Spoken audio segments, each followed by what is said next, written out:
สุขสบายดีพี่น้องHCภายในหรือต่างประเทศ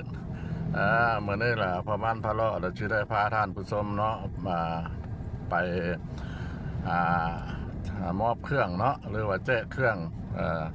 ช่วยเหลือผู้ที่ว่ายากจนอยู่ที่เมืองยมราชแขวงขมวนอยู่ที่บ้านกวนพันเด้ออยู่ที่โรงเรียนบ้านกวนพันเป็นจังไดก็ให้ติดตามพ่อบ้านพะเลาะไปเนาะว่าเครื่องที่มอบมันมีอย่างได้หลวงหลายซ้ำใดมีอย่างแน่ตามพ่อบ้านไปเลาะไปเลยเนาะเดี๋ยวนี้พ่อบ้านพะเลาะกำลังฮอดอยู่จุดอยู่บ้านดงบ้านตาดเลยเนาะกำลังเดินทางไประยะทางก็จะอยู่ระหว่างประมาณ60หรือ70โลเนาะหรือ60-70 ลัก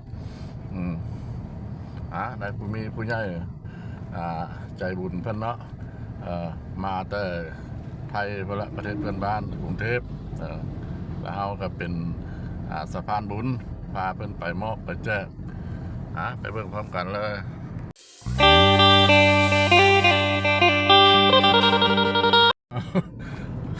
ท่านผู้ชมเอ้ยในทางเพราะว่าเรากำลังเดินทางสิไปบ้านกวนพันธุ์แล้วเนาะอะไรมาว่าอันนี้เด้อบ้านนาคำของงานสิมังลาวเฮานี่เด้อมาเบิ่งภูเบิ่งผาน้ำกันแน่น่ะอย่าคือไฟไหม้เลยหมอกควันมันอากาศเนาะอากาศร้อนแล้วมา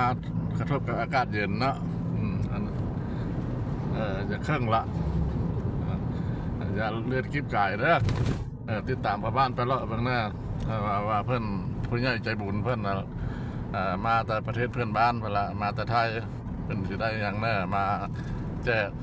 ให้พ่อแม่ประชาชนลาวเขาอยู่ที่บ้านกวดพันธุ์เมืองยมราชเด้อ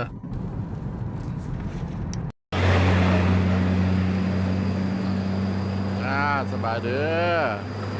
อพี่น้องๆสบายดี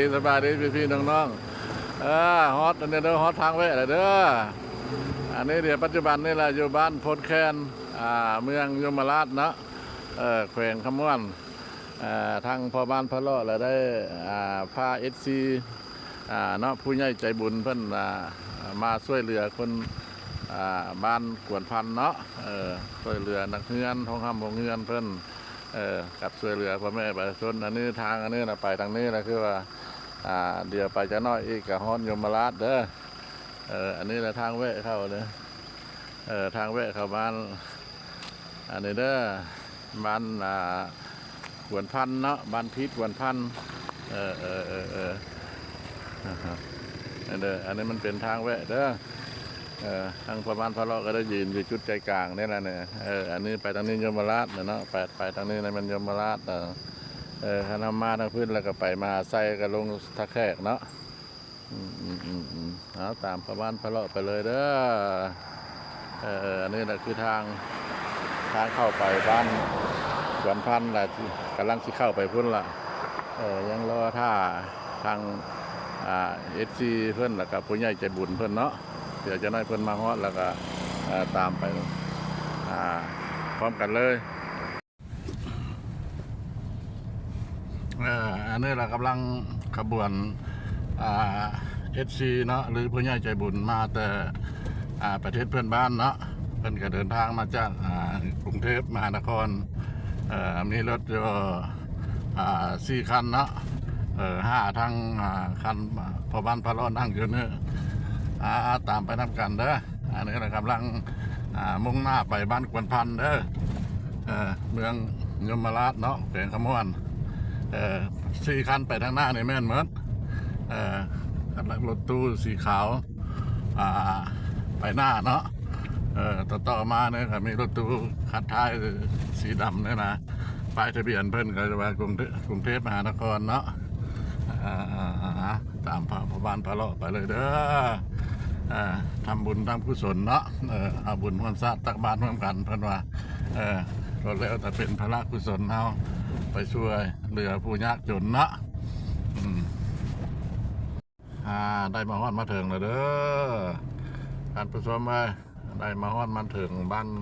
กวนพันธุ์เป็นที่เงียบห้อยเนาะ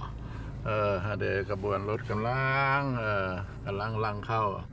ไปเพิ่นละฮะเดทางพ่อแม่ประชาชนเพิ่นก็ได้นักเรียนเพิ่นก็ได้ยืนรอรับเนาะมากหน้าหลายตามาเบิ่งน้ำกันเด้อท่านผู้ชมเด้อ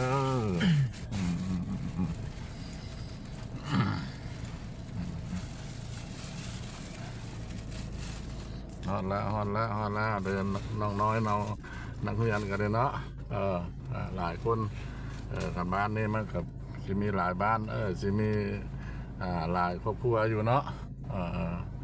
มันเป็นบ้านกวนพัน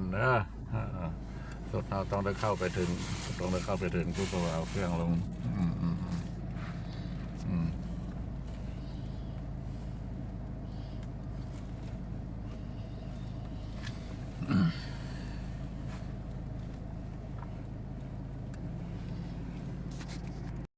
สบายดีเฮ็ดอยู่อย่างเนาะเฮ็ดอยู่เฮ็ดกินอย่างนี้เนาะเดี๋ยวพี่โบลงมาแต่ก่อนห้ามบอลค่ะอันนี้นะจ้าสบายดีอันนี้นะคือว่าเตาไฟเพิ่นเด้อทางชาวบ้านเพิ่นนะทางผู้ปกครองนักเรียนเพิ่นก็ได้มาเฮ็ดอยู่เฮ็ดกินดังกินดังไฟเนาะ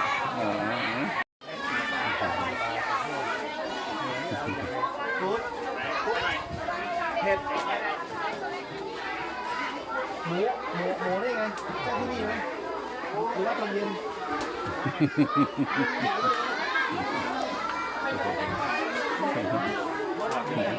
สบายดีมาพี่รถเด็ดเนาะมาเลยเนาะอยู่ดูตะแคร่คนโต๊ะโดยดีสบายดีสบายดีแม่หูเงินได้รวยโดยแม่ที่ลงที่คุยได้แม่หูเงินโ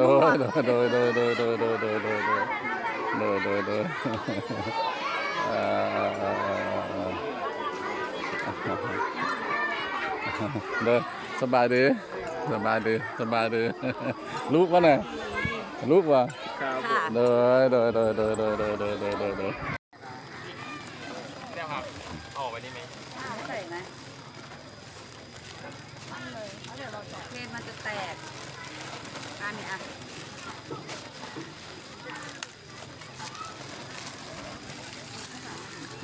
เลย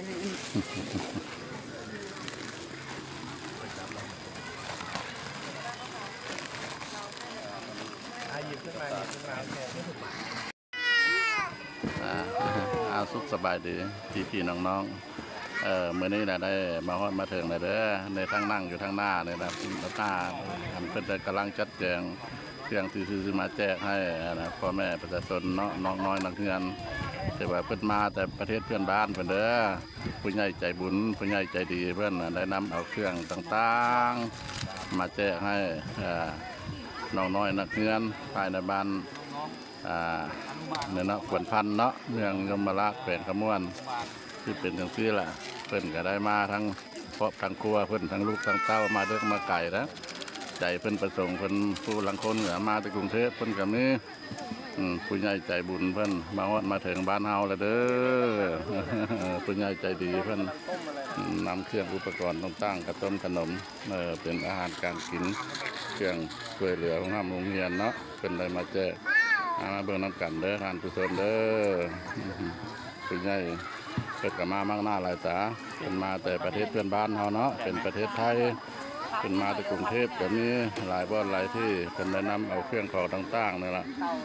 มาแจกมามอบให้พ่อแม่ประชาชนลาวเฮาเด้อก็ได้เห็นแล้วก็ยินดีส้มเซยเพิ่นให้ลาให้พรเพิ่นเด้อให้ตามที่หลังก็ได้แล้วให้เพิ่นอยู่ดีมีแรงอายุมั่นขวัญยืนให้เพิ่นส่องเงินหาคำได้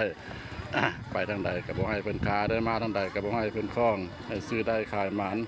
ครอบครัวหุ่งเรืองเจริญเด้อให้พรทางโทรศัพท์ก็ได้เด้อท่านผู้ชมเด้อถ้าผู้ใดเห็นแล้วเด้อ